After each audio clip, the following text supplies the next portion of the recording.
everyone. Welcome. Thanks so much for your interest in this program. It's really amazing to see so many people here who account after I sit down, but it's a pretty big record for a library program, so thanks for being part of it. Yeah. Thanks.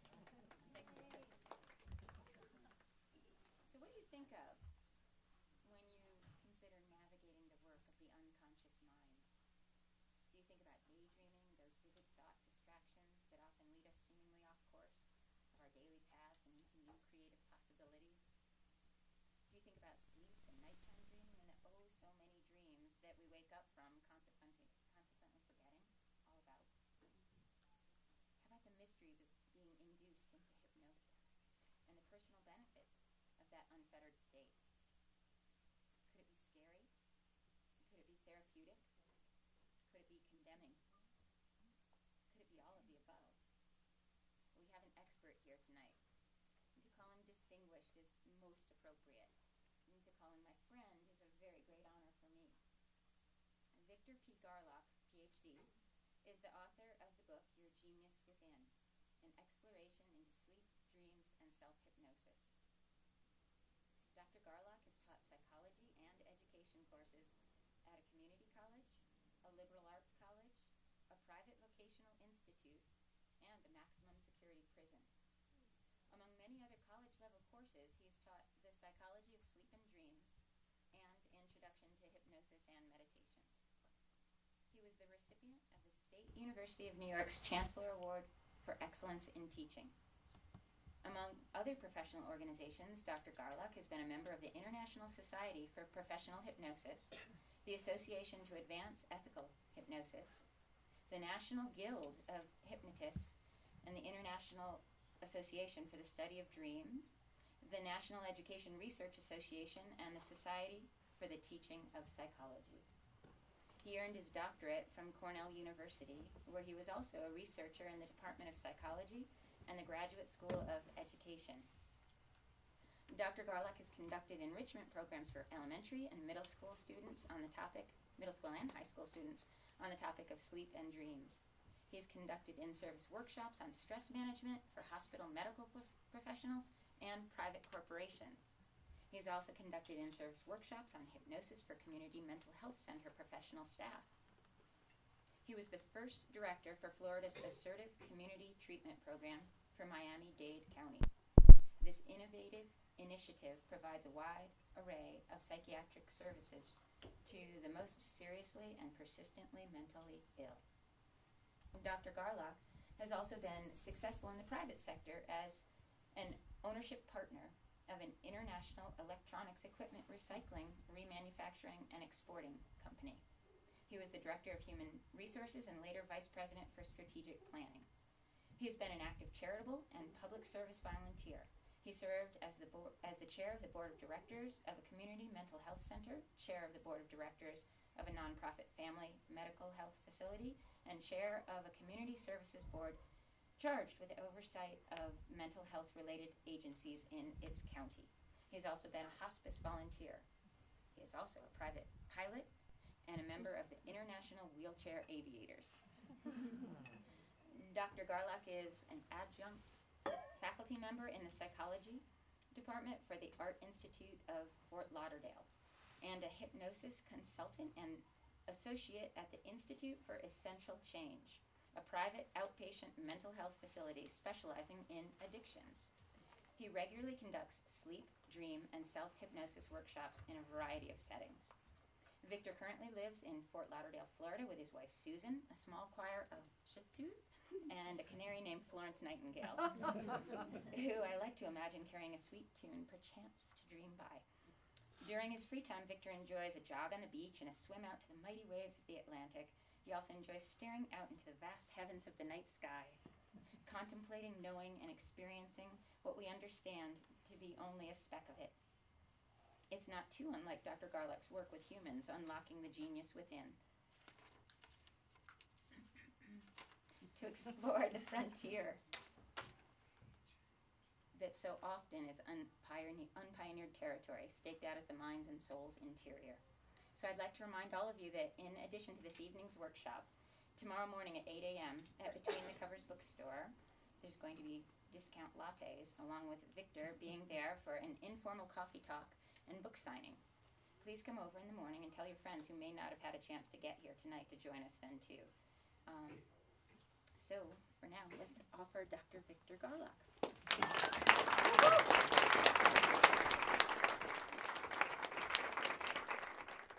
Why, thank you. Tim and Amy Cannon always make me feel like an honored guest here, and I really appreciate the introduction. I'm tired just listening to all the things that I do. So, okay, your genius within. The idea of the book is that all of us have within us much more than we realize in terms of ideas, creativity, and skills and abilities and awarenesses. And the 3 states of consciousness that I talk about in the book really do show and reveal those truths. Hypnosis, sleep, and dreams. 3 levels of consciousness that are different than the state of consciousness you're in right now. Let me talk a little bit about hypnosis to start out with. I first got really impressed with the material that's inside of us that we may not be aware of at a given moment when I was working as a young consulting hypnotist in the Syracuse, New York area many years ago, in the 1970s. And I was just starting out as a hypnotherapist and as a consulting hypnotist, and I heard about a case, or I was approached by some law enforcement officials about a woman who had been abducted while she was hitchhiking, a college student actually. And she had been held prisoner in the trunk of a car and assaulted off and on for about 18 hours. And the thing about the case that was really fascinating and challenging was that she had no useful information to give law enforcement about what had happened to her. She had some physical injuries that validated that she had been attacked and had been attacked brutally, but she had no recall of any of the significant events surrounding the attack. In fact, she had no usable description of her assailant, of the motor vehicle. Even though she'd spent a lot of time with him, she had no useful information. And law enforcement, they were baffled. In fact, they said, if it hadn't been for all the injuries and clear-cut information about the attack and physical evidence, they would have thought that she was maybe fabricating, because she was so kind of casual and not particularly emotionally intense about the whole thing. And we would say now that she was using a phenomenon or a defense mechanism called repression, or dissociation also, splitting off her consciousness to protect herself from memories that were overwhelmingly traumatic for her. So they asked me to use hypnosis to see if we could get some memories to come up, if we can get some information about her assailant and about the description of the car and some things that might lead to arrest and apprehension. And I was very hesitant for a number of reasons. Number one, I wasn't a very experienced hypnotist at that point, and I wasn't sure that I had the ability, the skills to carry out kind of such a tricky hypnotic induction. Secondly, the courts had already begun to rule that once somebody is hypnotized, a witness or a victim to a crime, that person cannot testify in a court of law. They are excluded automatically. And the reason for that is that if somebody's memory is refurbished through hypnosis, that person becomes so confident of the memories that they're virtually unshakable. So in cross-examination, somebody who wasn't hypnotized may be able to shake their story. But if the person was hypnotized, the vividness of the recall is so intense and so clear that the person becomes not assailable. The third thing I was concerned about, and the most important, was that she repressed for a reason. She had repressed for the obvious reason that the memories would have overwhelmed her. So here we go, pushing memories aside perhaps, and then re-traumatizing her in a manner that really would be unacceptable. So I had recently read some articles and met with a fellow hypnotist who had devised a series of layers of protection in such a situation. So I won't go through the entire details, but what we decided to do was to hypnotize her in such a way that she would see the scenes like she was watching a movie. And she would not only be watching a movie, but the movie wouldn't be about her. It would be about somebody else. And to remove her at least 2 layers from the memories. And I started very slowly and had her remember some things from the day before the event, what led up to the assault, some things maybe from her childhood. In fact, I took a long time kind of stalling around for about an hour and a half before I got down to the business of trying to get her to remember the details. But once we started, she actually turned out to be a very, very good hypnotic subject. And she also had a taste for what she called, thrilling books or thrilling movies. And once she got into the idea that what she was going to watch was something that was a suspense and interesting and intense, she was very willing to watch the movie. And she began to bring the story to life. And over a period of about 3 hours, she not only remembered general details, but she remembered very specific thing about her assailant. She remembered that there were a couple of crooked teeth in the top layer of her teeth, of his teeth. She remembered that there was a tooth missing in the bottom. She remembered the color of his eyes, not only the color, but the color of the speckles, because she had seen him up close, obviously. She also remembered some things about the car, including that had a lousy paint job and there was a spot they had missed near the trunk. She remembered so many details that it became very clear very early on that the police were going to have useful information. It turned out they didn't arrest and convict him for that crime, but the description was so thorough of the car and the person that a neighboring municipality immediately recognized who this might be, and they were already building a case for another assault that he'd perpetrated, and he was convicted on that crime and later died in prison. But that particular case gave me a confidence in how hypnosis can bring out information from deep within that wasn't previously available. The kind of common sense thing is you either remember something or you don't remember something. You either have the ability to relive an experience or it's gone. But from this experience, it confirmed my conviction that there's a lot more there that may not be accessible. I'd worked with a few memory cases before. There was a woman I worked with briefly who, during a turbulent divorce, had buried some money and jewelry in her backyard. And the divorce was dragged out for a while. And when it was over, she didn't remember where she buried it. So she came to me to see if she could figure this out. I gave her some suggestions, some post-hypnotic suggestions. She turned out to be a pretty good hypnotic subject. Not great, but pretty good. And I gave her some post-hypnotic suggestions that she would wander around her backyard and find the location. Well, that didn't work. So we did a second session without much success. So the third one, this ties in with the dream thing, I gave her some post-hypnotic suggestions for having a dream about where the money was. And also I gave her a little bedtime self-hypnotic technique that she could use to help her remember dreams. In fact, I'm going to teach that to you before we're done tonight, a little self-hypnotic technique which takes advantage of the twilight zone between being awake and being asleep that we all go through every night. So anyway, she did that, and that night she dreamed that there was a pink horse in her backyard. Pretty striking. I don't know what the symbolism exactly of the pink horse was, but the point was the horse wandered around and it ended up kind of pawing at one particular spot. And she got up in the morning, she dug in that spot, and voila, there was her treasure. So I thought that was a good testimonial to the power of hypnosis and maybe the power of greed as well.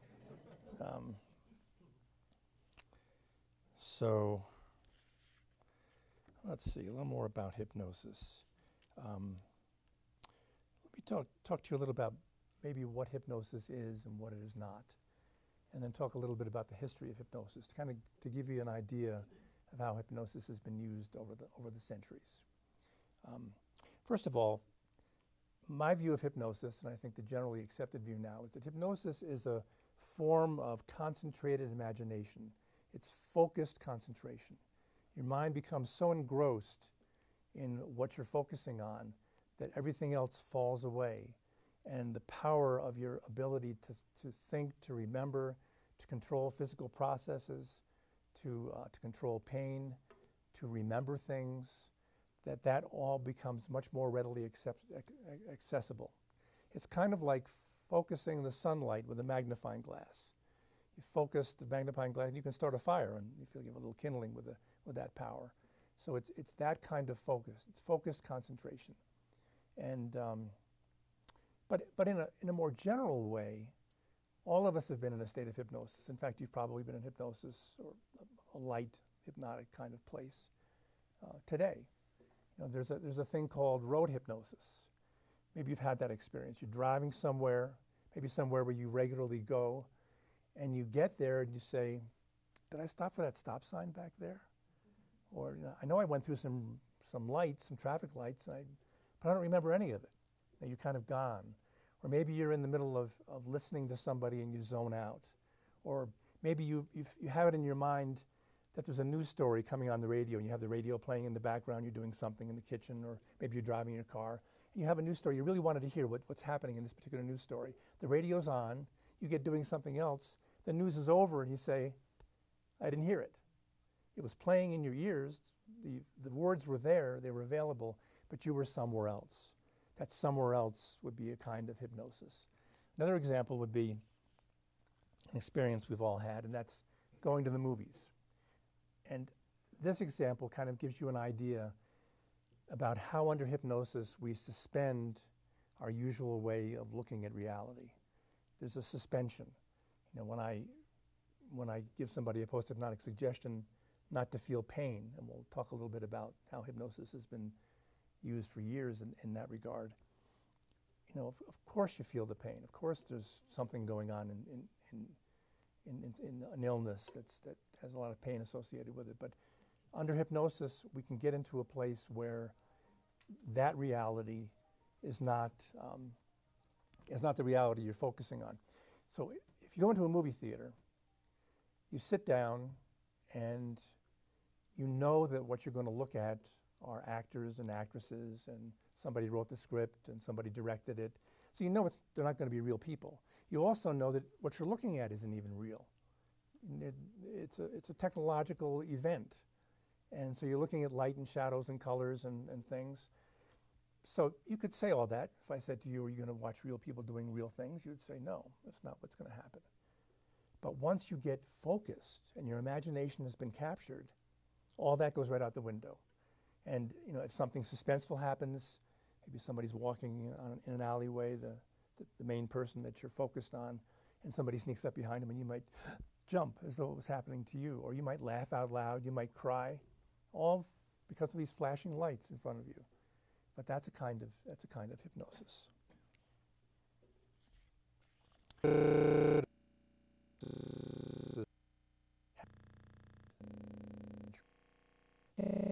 And around for thousands of years. There were sleep temples in both Egypt and in Greece for many years, where people would go into a trance state, and there would be diagnoses made of various kinds of illness. And that was probably what we'd now call hypnosis. But the first modern hypnotist was a man who practiced in the 1700s, whose name was Anton Mesmer. Maybe you've heard the term mesmerized. You got me mesmerized. Also the term animal magnetism is traceable back to Mesmer. But let me back up just a little bit and talk about a person that Mesmer essentially discredited.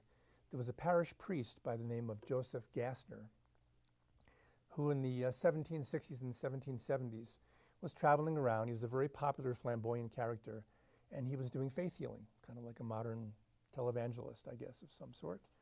And he would come into a room and he'd invoke the name of Jesus, or he'd use a cross, or he'd use other methods. He had a particularly flamboyant outfit on, you know, a priestly garb that was a throwback from a couple of hundred years ago.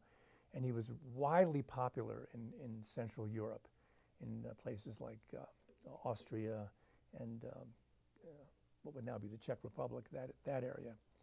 And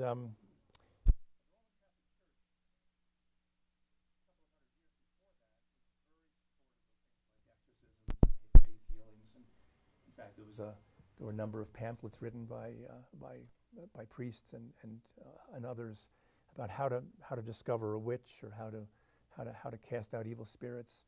But by the 1700s, the church had become under the influence of the Renaissance, and they considered somebody like Joseph Gassner to be kind of a black eye. They thought he was giving the church a bad name, returning to an era of superstition. So they were anxious to find a way to explain all this mass hysteria and people fainting and people who came in on crutches, throwing away their crutches, and people who were blind or deaf, being able to see and hear again. They weren't supportive of this kind of flamboyancy. It was no longer credible. So they wanted to find a way of discrediting him. Well, Mesmer came along, and Mesmer's idea was that what Gassner was doing was a form of animal magnetism. Now, Mesmer believed that each of our bodies, has a powerful magnetic field around it, and that illness, and what we'd call mental illness now, is a form of a distortion in the magnetic field. And there are some people who have especially powerful magnetic fields, a lot of animal magnetism, and those people, by their very presence, can heal other people through this magnetic field. Sounds kind of crazy to us now, but at the time, it was about the best science available. Magnetism was just being discovered. This was the era when Ben Franklin flew his famous kite with a key on the end of it, trying to figure, it's wonder he didn't get killed, of course, we all know that now, but he was trying to prove that lightning was static electricity. The fact that somebody needed to prove that tells us how immature the science of electromagnetic theory was. So there was a lot we didn't know. And the idea of taking a metal rod and passing it over other metal rods and watching them move or snap into place, that there's an invisible force, it was very intriguing, and people really didn't understand, scientists really didn't understand the process. So the idea of animal magnetism seemed to make a certain amount of sense. So anyway, Mesmer was a Viennese physician, and after he discredited Gassner, they had kind of a hearing, and Mesmer came in and showed he could do anything that Gassner did, he could do with his magnets. And the church basically declared that Gassner was practicing medicine without a license, that he was engaged in animal magnetism, or what came to be known as mesmerism, and he was kind of thrown out of business. Then Mesmer moved to Paris, where the action really was, and opened a salon. And he got tired of magnetizing people individually because there were throngs of people that wanted him to magnetize them. So he invented a thing called a baquet. It was a large wooden tub with metal rods sticking out of it. And he would go in his robes, and he would pass his hands over the baquet, and he would magnetize it with his powerful animal magnetism. And then people would sit around this and hold on to these metal rods, and then he would come through again and remagnetize it, and people would faint, and all kinds of reactions would happen, and people swore that they were getting healed of all kinds of maladies. And Mesmer became really world-renowned throughout Europe, and very colorful character. Within a few years, he in turn became investigated.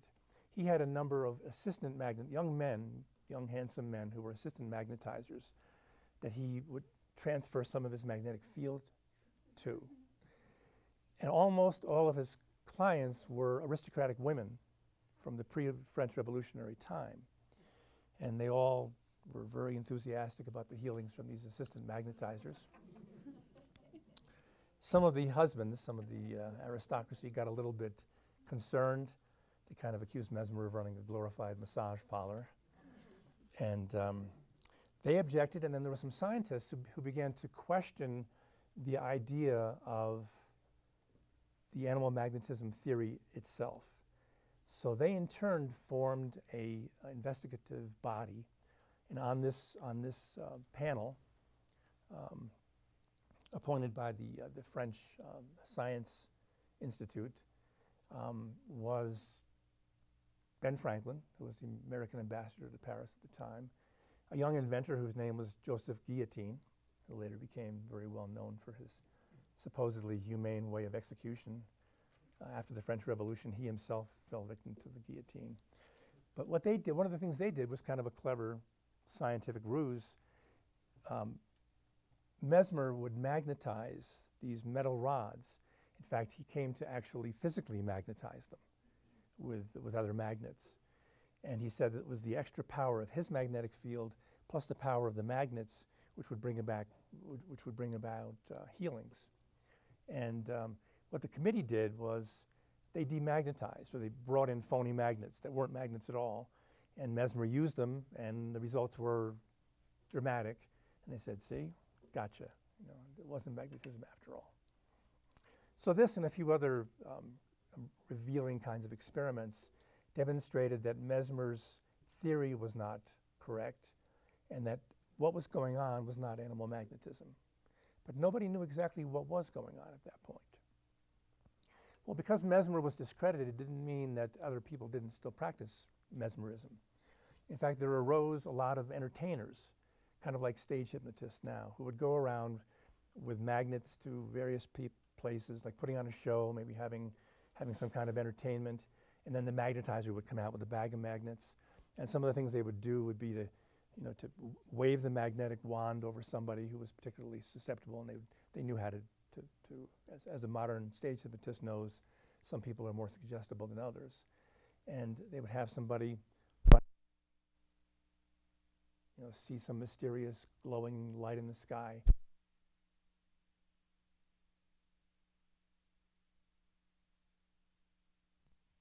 The magnet would be passed over the hand of the volunteer, and the volunteer's hand would become insensitive to pain. Then the magnetizer would pass a needle between the flesh between the thumb and the first finger. And the person would stand there with this needle sticking out and feeling no pain. Well, a young Scottish physician, surgeon, named James Braid went to one of these shows kind of on a lark with a friend of his. He was a Scottish physician. And he went to the show, and his friend volunteered, and the needle was passed through his hand, and Braid was like, wow, this is amazing. He was impressed on two fronts. One was he knew magnetism didn't work. He knew it wasn't the magnets. He knew it wasn't the animal magnetism of the magnetizer. He'd studied that in medical school. It was now discredited. He knew that wasn't the case. But he looked at it and said, something's going on here. Something really important is going on. And this was about 1842, and there were no chemical anesthetics. So Braid, as a surgeon, saw the possible use of this, that it could be really a great boon for surgical patients and for surgeons. I mean, at that time, no chemical anesthetics, no ether, no nitrous oxide, no chloroform. The only thing you had basically was some whiskey, maybe, a couple of shots for the patient, a couple more shots for the surgeon so we could deal with the screaming, basically. It was a gruesome business. Surgery was really a nasty, gruesome business. And people died of shock from surgery. So he began to use a technique that he called neurohypnosis, which essentially means nervous sleep. He decided it was a kind of sleep. He'd read some other writers who had the idea that it was not magnetic, it wasn't a magnetic field that was going on. And he believed it had to do with focused attention, which is what we've talked about. But he believed that people went into an altered state of consciousness akin to sleep. Well, it's not exactly sleep. If you measure somebody using a brainwave EKG machine, people under hypnosis, really their brainwaves aren't any different than people who are awake, although they may be similar to somebody who's in meditation at times, or if you're hypnotizing them to hallucinate a particular thing, it might be their body and brain reactions are going to be consistent with what they're experiencing.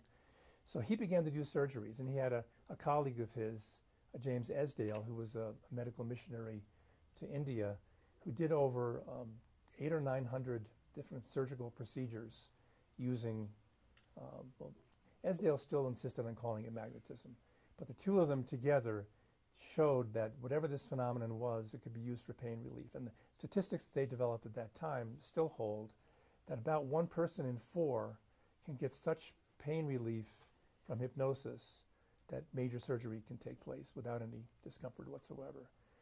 Another 25% or so will have significant relief, another 25% moderate relief, and somewhere around 20-25% will get very little relief except maybe some relaxation, some ability to cope after having practiced for a while. So that's a little bit about hypnosis. Then there was the development of chemical anesthesia, which happened within a decade after this. And that kind of ushered out hypnosis as a way of dealing with pain. But hypnosis didn't go away. There were some psychiatrists in Paris who became very enamored of using hypnosis with a diagnosis called conversion disorder. It's interesting how different diagnoses are popular, I don't know if popular is the right word, but prevalent at during different eras of history. In the 1700s and 1800s, what we would now call conversion disorder was very common. People who would be paralyzed for psychological reasons, nothing physically wrong. It was sometimes called hysterical. Blindness, deafness, numbness, a thing called glove anesthesia, which can be induced with hypnosis. Those were very common maladies back in those days. Very uncommon now. In fact, in maybe 35, 40 years of working off and on in mental health clinics and other facilities, I've only seen one case of conversion disorder, a young woman who apparently had nothing wrong with her legs, but was unable to move them. And I kind of lost track of that case and how it turned out, but it was that was the only one I've ever seen. Anyway, Sigmund Freud visited Paris, and he saw demonstrations where somebody who was hypnotized would not only start walking, maybe very clumsily after 10 years of paralysis, or be able to see under hypnosis, but then would also talk about what the causes were and what the psychological deeper reasons for the paralysis were, or the blindness, or the deafness. The results were temporary. Such people typically are very excellent hypnotic subjects, and in fact, the disorder itself may be a kind of self-hypnosis, not used in a positive way, obviously. So Freud's big idea of there being such a thing as the unconscious mind developed from that experience. He was impressed by the fact that these people, these patients, had no conscious awareness that they were causing their own symptoms, but when hypnotized, understood, and that there was a force beneath consciousness that was causing the symptoms in the first place. So, okay, modern hypnosis is used now for things like habit control, losing weight, quitting smoking, memory, sports, sometimes in law enforcement. Those are the major uses. During World War II, there was kind of a revival for a while in England during the bombings because they ran out of various kinds of chemical anesthetics. Some physicians did use hypnosis for pain relief. But for the most part, hypnosis is used in a clinical setting for regressions, for psychotherapy, for habit control, maybe to help people with various kinds of self-improvement projects, and we'll talk a little bit about that later. Okay. Anybody have any questions about hypnosis? I'm going to move on to sleep and dreams in a minute, but is there anything that I've said that has sparked a question anybody has? You said hypnosis Yes. has a lot to do with concentrating, both focusing and concentrating, but do people with attention disorders tend to have a harder time being hypnotized? Absolutely. Absolutely. In fact, hypnosis is an ability of the hypnotized subject. Contrary to what stage hypnotists tend to lead us to believe, as though hypnosis is something, ooh, I'm doing to you. That's kind of a leftover from magnetism. In fact, Amy does a good imitation of that. I've seen her do it. I've seen her do it on her kids. I don't know how effective it is. Maybe you can tell me later. But that I'm overpowering you is just totally false. Hypnotic ability is within the hypnotized subject. How well can you concentrate? How well can you use your imagination? I teach part-time now at the Art Institute of Fort Lauderdale. Great bunch of kids to teach. And talk about tattoos and body piercings. I've never seen so many in my whole life. It's just, they practice their art on their own bodies. But when I do a class, and sometimes toward the end we do a hypnotic demonstration, somebody volunteers. And I always know I'm going to get an excellent hypnotic subject. In fact, probably 90% of the students are going to be going right into hypnosis, because being creative, being able to suspend the usual way of looking at things, being able to tap into your inner ability to look at things in a different way is a great part of being a good hypnotic subject. Probably the most difficult people would be people who are very literal, like maybe engineers, who, in fact, one person I was hypnotizing, I started hypnotizing, but I said, your eyelids are getting heavier and heavier, and he went, no, they're not. They're not. My eyelids are just like they were a minute ago, So that was a little challenging.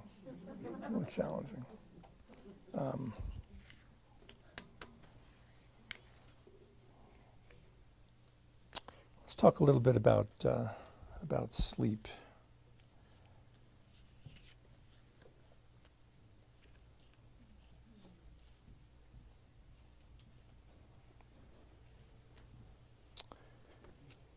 Let's talk a little bit about the architecture of a night's sleep. This may be stuff that's familiar to some of you already, but sleep is a state that's not just one state. And I'll go through this fairly quickly because I think most of you may be familiar with it. There are two broad kinds of sleep. Actually, there are three. One's a pre-sleep, and then two kinds of sleep. One is called rapid eye movement sleep. And in rapid eye movement sleep, your eyes are moving rapidly behind your eyelids. There is and it's a stage in which people have vivid hallucinatory dreams. Then there's non-rapid eye movement sleep, and then there's hypnagogic sleep, which is pre-sleep, just before you go to sleep. So when you go to bed at night and you doze off to sleep, first you go through hypnagogic sleep, and it's that state when your mind is kind of going, wandering around. There's kind of a reverie going on, and somebody makes a noise, wakes you up, and you say, shoot, I was almost there. Now I got to start all over again. So you get back into this state. Now, during hypnagogic sleep, a lot of interesting things can happen. People who are creative or working on a particular problem often have thoughts and ideas that could be very helpful during hypnagogic pre-sleep. But most of the time, we don't remember our hypnagogic dreams because we go to sleep and then everything gets wiped out during sleep. So, and the amount of creativity there has suggested that there are a number of historical cases of people using hypnagogic dreams apparently for scientific and artistic breakthroughs. Frederick Kuckeley, who was the founder of organic chemistry, who discovered the structure of the benzene ring, apparently had a hypnagogic dream in which snakes were spinning around head to tail, and he woke up and recognized that the pattern they were in was the structure of the benzene ring. Now, that's not a dream that probably you and I would have, but he was working on that.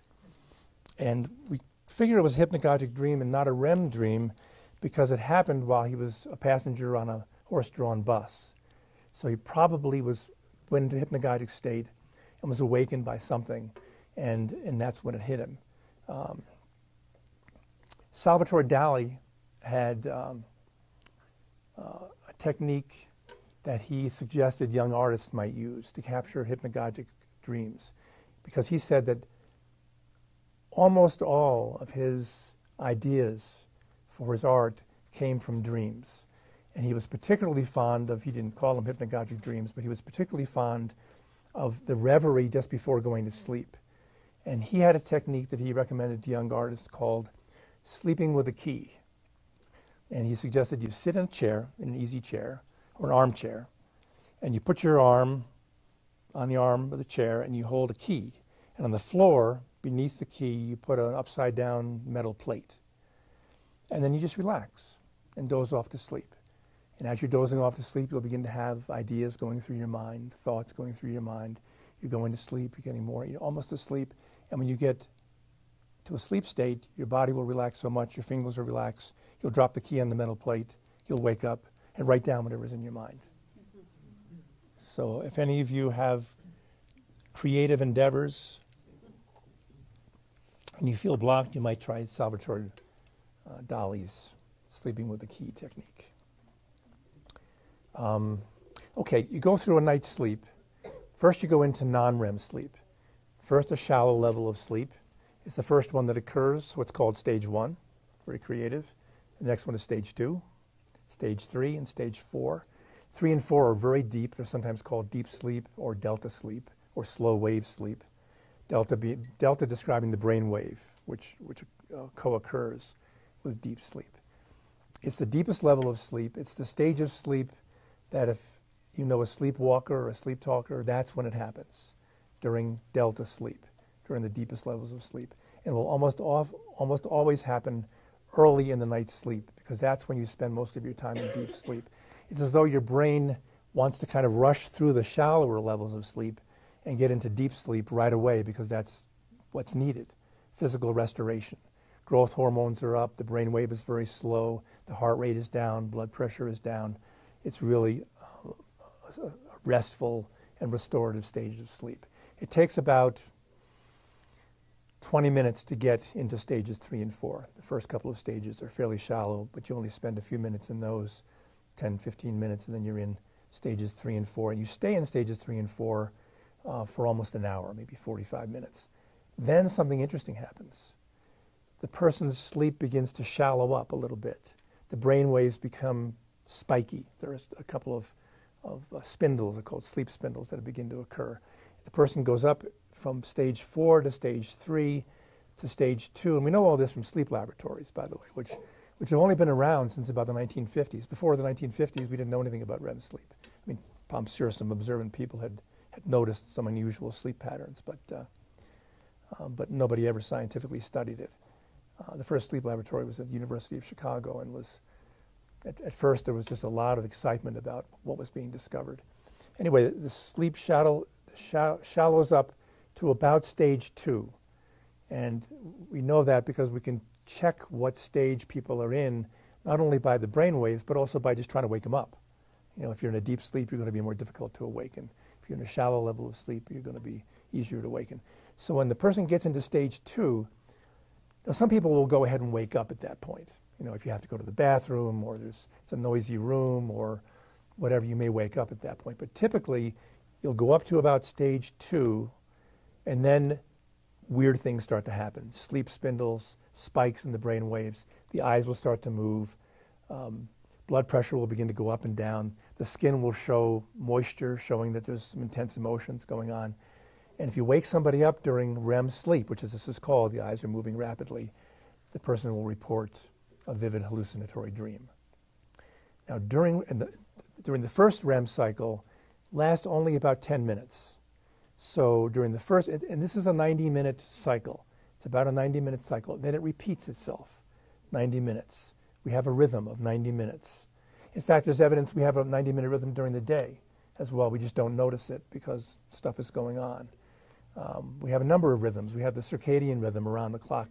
The human circadian rhythm is actually 25 hours, but we're able to adjust to 24. But if you put people in an environment where no demands are made on them, they'll actually fall into a 25-hour pattern. They'll go to bed an hour later, get up an hour later. That's kind of what happens on vacations anyway. Maybe that's why, because we have a 25-hour cycle. So the 90-minute cycle has just completed itself with REM sleep. REM sleep is a really interesting state, not only because dreams occur there, well, mainly because dreams occur there. And one of the things about dreams in REM sleep is they're so real because the part of your brain that would normally be moving when you're doing something, like if you're dreaming that you're running down the street and you're pumping away and you're running down the street, all the muscles, all the neurological circuits which would normally initiate running down the street, pumping your arms and moving your feet, those circuits are actually operating full blast. So if it weren't for the fact that there is a mechanism in the brainstem that paralyzes you during REM sleep, you'd be running around the room bouncing off the walls, acting out your dreams. But fortunately, there's this paralysis that keeps you from doing that. Now, there is a disorder called REM behavioral disorder, and mostly in older men who have, over the years, maybe had some minor strokes, and somehow the mechanism for maybe not even noticeably disabled in any other way, but the REM rebound, the REM behavioral disorder thing seems to kick in. So there are some people have that disorder. Some of you may have experienced waking up and not having the REM paralysis lift right away. It's called sleep paralysis. Anybody ever had that experience where you wake up and you can't move? Yeah, it's kind of scary. How long does it usually last for you? I actually been medicated for it. Oh, really? Yeah, it was happening like several times a night, but I wasn't resting. Medication help? No. No, no. I was going to say, as far as I know, there's nothing that's effective. What did they try? They tried an antidepressant capsule and it just made me feel awful. And When in doubt, give them antidepressants. It's kind of the motto. There are other disorders that seem to be related to sleep paralysis. Fibromyalgia may be related to some of the too much REM sleep, too much shallow sleep, not enough deep sleep. And sometimes antidepressants are given for that as well with mixed results. But somebody else said for sleep paralysis?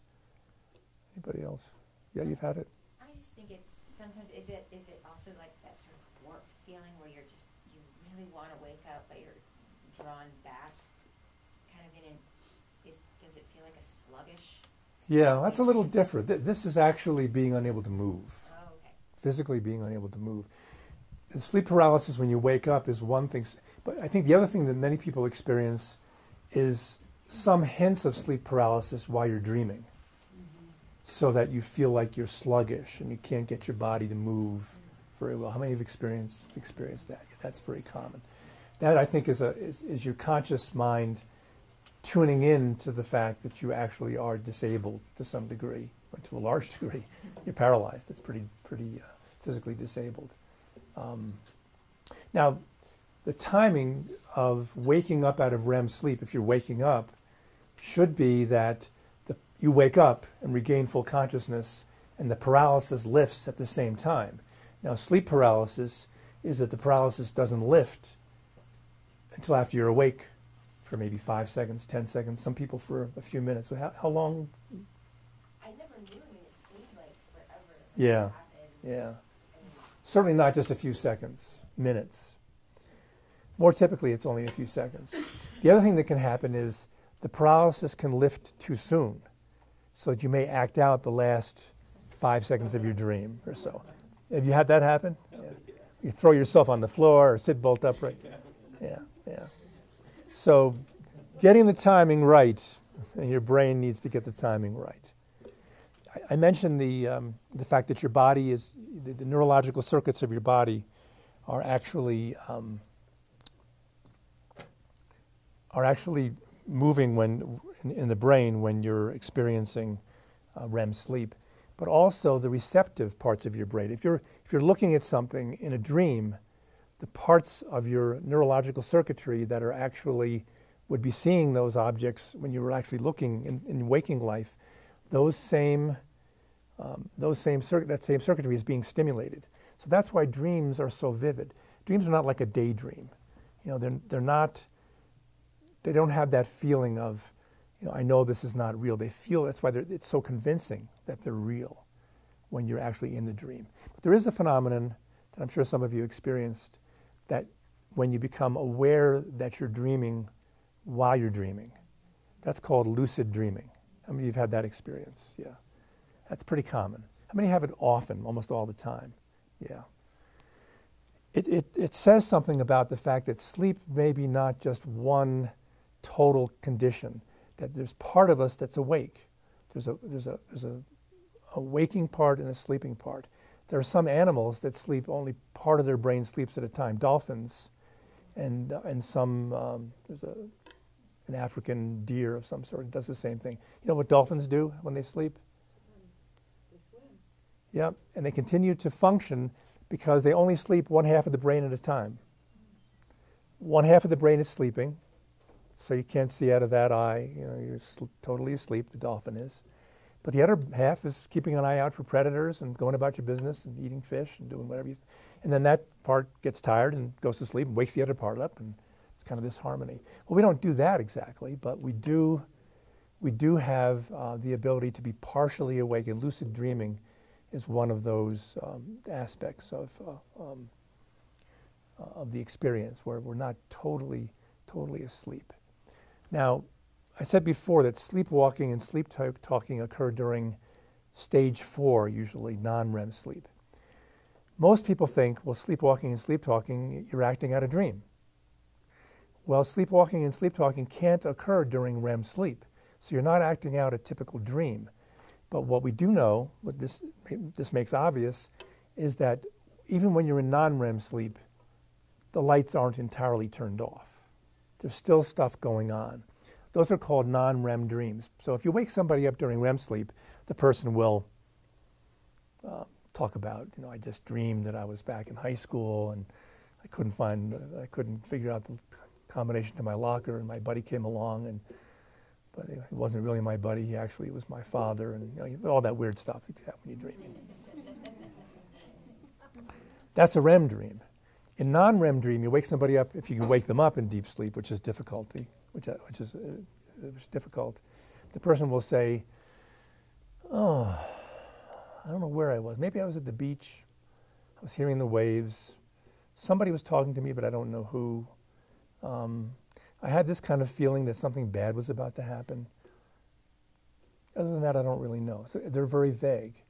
Or I dreamed that I was hungry and I was going to get up and have a sandwich. I started to get out of bed, and then I was just too tired to get up. But some people actually do get up out of bed and do some pretty elaborate things. My son once made himself a sandwich with 2 pot holders. He was putting peanut butter and jelly on the pot holders. And I heard him down there rumbling around, and I came down. He was about to take a bite. I don't think that's going to work, son.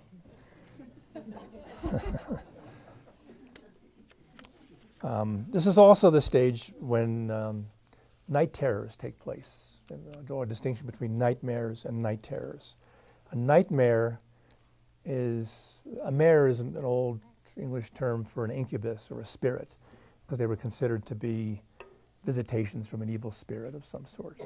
And those are dreams that are very disturbing in one way or another. You dream you're being chased by somebody with a bloody knife, or you're the one that's got the bloody knife, even worse. I have somebody who regularly dreams that he's a serial killer. Trying to figure that one out, but maybe there's a little anger there somewhere. But that's a nightmare. Night terrors, on the other hand, the person who is screaming or is crying or is distressed in some kind of obvious way is not awake. It's not a vivid dream. It's some kind of an inner mechanism that does create panic and occurs during deep sleep. And in a household where there's somebody with night terrors, it's everybody else that gets wakened up. And the person with the night terrors sleeps right through the whole thing, usually. But it's a very frightening thing. And there's been a lot of attempts at trying to figure out what a night terror might be about. Dreams you can interpret, and we'll talk a little bit about ways of interpreting dreams and looking at dreams. And, I don't know if we'll do any individual dream sharing. Maybe we'll do a little bit, but we'll do more of that tomorrow morning if you go to the bookstore. I'm sure it'll be a smaller group. But what a night terror seems to be is that the body may react to the depth of sleep. People with night terrors are extremely deep sleepers. And it may be that the heart rate gets so low, the blood pressure gets so low, other life signs get so low that some kind of alarm gets set off as though, hey, I'm dying here. And that creates the opposite reaction, and there's a total panic, and all the systems just go to the other extreme. That may be one explanation for night terrors.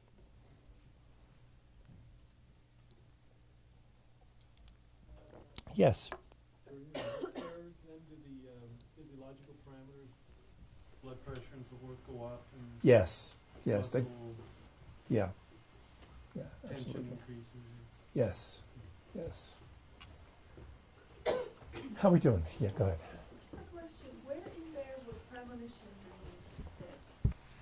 Premonition Real dreams. premonition when it happens later.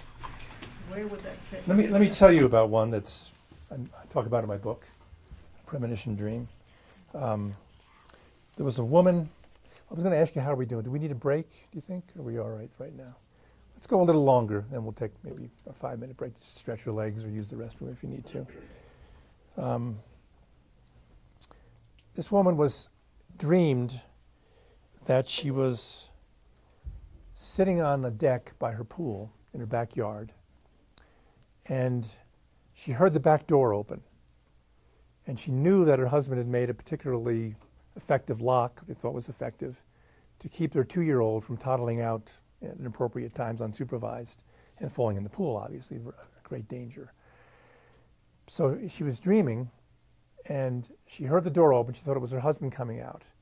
But then she looked up, and to her horror, she saw her 2-year-old toddling toward the pool, and apparently attracted by a beach ball that was floating on the surface of the pool. And as he got closer, she became more panicked, and she couldn't move. And that's the sleep paralysis that shows up in your dreams sometime. And she couldn't move, and she got more in panic. She got closer, and just before he was about to go in the water, she woke up bolt upright, just totally freaked out. And she couldn't go back to sleep, so she got up and got herself a glass of water and was restless for a while. Was about to get back into bed, and it occurred to her to go over and check the door. And she checked the door, and the mechanism her husband had made had worked its way loose, and all she had to do was turn the doorknob and push the door open. And he knew how to do that. And she was immediately like, wow, what could have happened? She woke her husband up. He was a little put off at first, but then when she showed him this, he fixed it right on the spot and said he was going to put a second mechanism on the door in the next morning. So that was a kind of a premonition, but in this case it was a warning dream. It warned her of a difficulty or of a real risk. Anybody have an idea of what an explanation might be, why she would have such a dream? Something. She might have noticed it earlier in the day. Yeah, I think that's a credible explanation for this. We walk around, we're busy, we're distracted, we're doing a lot of different things. We notice things that maybe we don't notice. She noticed it, but she didn't notice it. It's kind of like knowing something and not knowing it at the same time.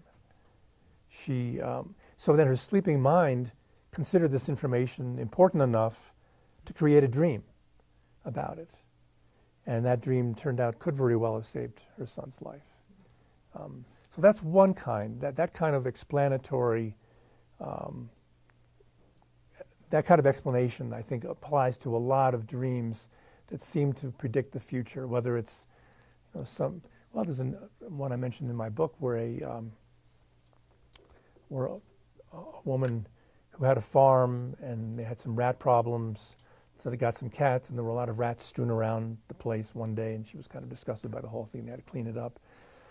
And she dreamed that night that a rat bit her in the breast at a particular location. And she thought it was just, part of the horror of the whole thing. But then she was in the habit of giving herself a regular breast exam, and she particularly focused on that area and felt a little something and went and got an early checkup. She wasn't due to go to her OBGYN quite yet, but she went, and they found a very, very beginning of a malignant tumor. And this one, I forget the name of the book, Nightlife maybe, Rosalind Cartwright. Anyway, that one actually was one of my own, but there were several others that were described in other textbooks. In fact, there was a Russian physician who became so convinced that dreams can often predict future illness. I had an experience myself. I taught at a community college at the time, and every year there was a blood drive. And one was coming up, and I dreamed that I was being asked to give blood as usual. And I said to the nurse who was asking me to sign up, I said, I can't give blood because I have had hepatitis. And I'd never had hepatitis. But within 3 or 4 weeks, I came down with hepatitis. And as far as I know, I hadn't had contact with anybody. It was one of those kind of single case mysterious things, maybe somebody passing through the area, one of my students or something. So I've been always kind of baffled as to what, if that was, it could be a coincidence, I suppose. But if it wasn't, what exactly was my sleeping mind picking up? You know, what was it detecting? And but it seems, as in the case of the breast tumor, and my case of hepatitis and some other cases, in the case of the mother by the pool, that we sometimes know things, we perceive things at a deep level that we don't know on a conscious level. And knowing something and not knowing it at the same time, one example of that is what's called the tip of the tongue phenomenon. You ever had I'm sure you have, had the experience of not quite remembering a name? So you start to think, you know, oh, I should know this person, it's going to be embarrassing. So you start thinking. Well, what kinds of guesses do you make in your mind? Well, if you don't remember the name, your guesses ought to be random. But that's not what happens. If, let's say, you're trying to remember the name Fisher, your guesses are likely to be things like Fraser, Foster, Hunter, you know. Now, why would that be? I mean, Fraser, Foster, they both would begin with F. They're 2 syllables. Hunter has something to do with catching animals for food. Well, you know the name. On some deep level, you do know the target name, but you don't know it in your conscious mind. So it's another example of where your unconscious mind is more knowledgeable and more intelligent than your conscious mind. What about in the reverse? If your subconscious mind can tell you through a dream that you have hepatitis or a tumor, can you do that in reverse and tell your subconscious mind to heal a cold or to not feel pain or to mend an injury faster or to fight off an infection? Yeah, that's good. Yeah, I mean, that's true. The communication is two ways. The unconscious mind sometimes needs some help, needs some encouragement. You know, our body needs encouragement, and sometimes we can use our conscious intentions to have an effect on the inner mind. And one way we can do that is through a technique called dream incubation, where you can ask your unconscious mind for a dream about a particular topic. And maybe that's what we'll pick up when we come back from our break. Let's take 5-10 minutes and wander around a little.